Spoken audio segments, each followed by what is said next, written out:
27th of February of 2020. Looks like, yeah, that's the date on all of these. Why did they not, why did it take so long for them to do that? In other words, they just found the vehicle at the residence. It's not about the vehicle. The failure to register doesn't have anything to do with that, does it? Yes, it's fair to register that particular vehicle.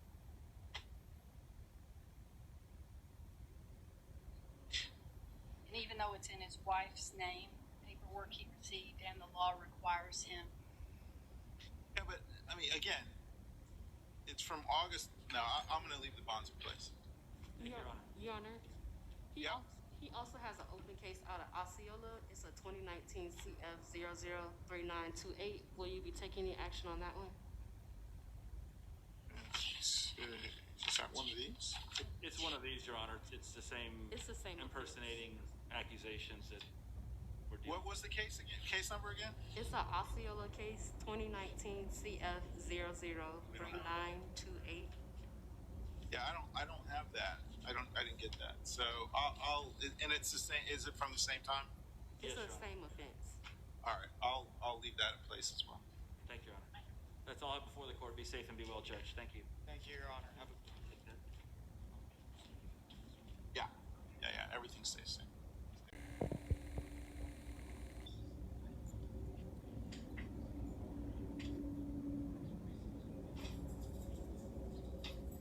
Your name, sir?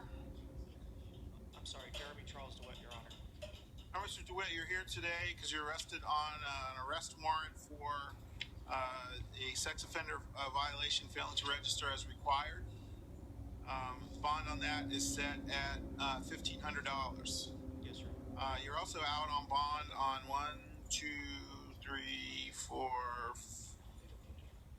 5 charges of falsely impersonating an officer.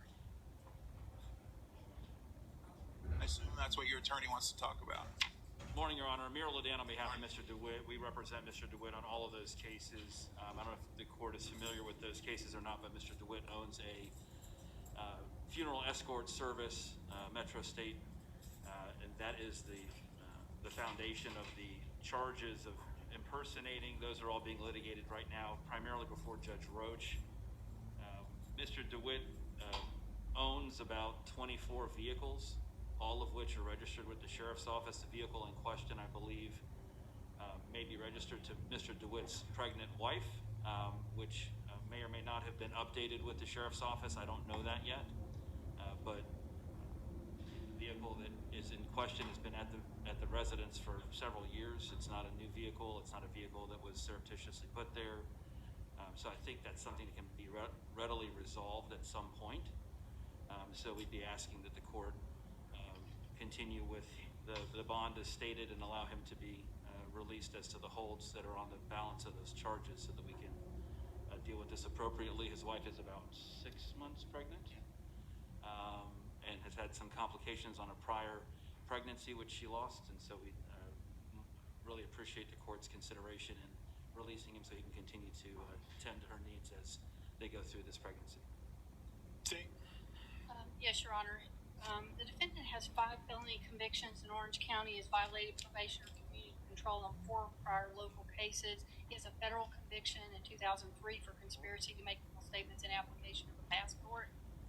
Has 9 felony cases pending. Some he's on bond, others on ROR. All those cases are unrelated to his sex offender registration. So all these, this is a new allegation of felony crimes. On all felony cases, he qualifies as a habitual felony offender given his history. He scores prison on a number of pending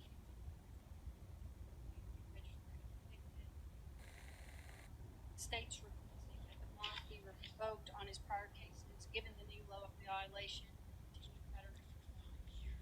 He also poses a flight risk given the prior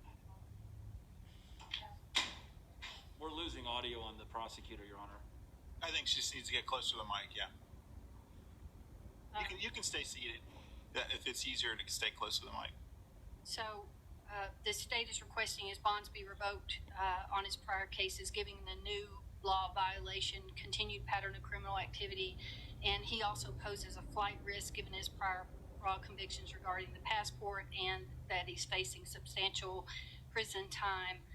We're asking the court to